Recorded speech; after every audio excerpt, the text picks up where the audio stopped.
刚刚同学已经在问那个网站啦，产品怎么放哈啊，它有哪一些功能？那我这边哈，再花3分钟的时间，我介绍一下有一个网站哈，它已经做好了，它是卖那个面食管的哈。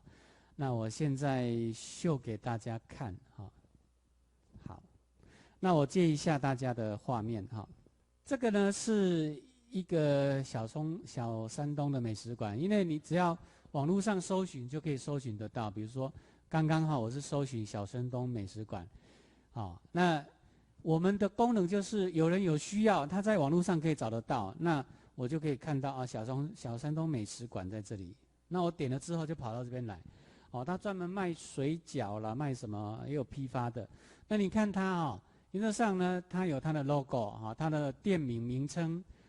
导览再来它有年菜、有生食、熟食，还有订货专线。那这个是它的画面这个是他自己造的我们帮他做那它很简单，你看这个比如说预定年菜，请点我，你点一下，它就有年菜，它一道道的年菜有没有？这个，那这个你说老师这一个网站购物车如果要那个2个产品以上就要付费，那不用，这个都不用，这个是用单页式网页做的你把它做出来，像这样子就是图片他自己拍的它有它的名称，它多少钱这样，可以做成这样单页式的那个网站可以做成这样子那这个就不是购物车，这样了解吗？那它这个是比较就是它的一个单页式是这样那你也可以直接在这边直接比如说它有一个图片，有一个说明再来比如说这个是订购多少钱，订购也可以那这里才有所谓的产品展示这个是它这个都是单页式来做的，不是购物车。你看这个有没有？它一道道的菜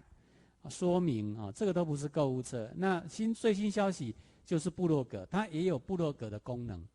那你如果有很多的文章、很多介绍，当然你看它有很多，它已经贴了很多的它的一些产品，它一样样产品就是一页页的那个部落格所以这个是很好用，你可以用免费可以做，你要100种产品一样可以做这样了解吗 ？OK 那至于教学部分，我下礼拜教，因为我们今天主要把你的一样产品的说明、图片这些价格先把它给定出来，所以你们现在小组要讨论，做成简报之后呢，你直接传到网络大学，好不好？那做完了，你要先下课可以，你完成了，我们都尽量让你课堂上完成。那没有完成的，那你就回去自己再花一点时间，因为它都很简单我不会给你们很大的功课压力你们放心。但是我每一堂课都要让你们有实作，都有收获。好，有问题都可以随时发问。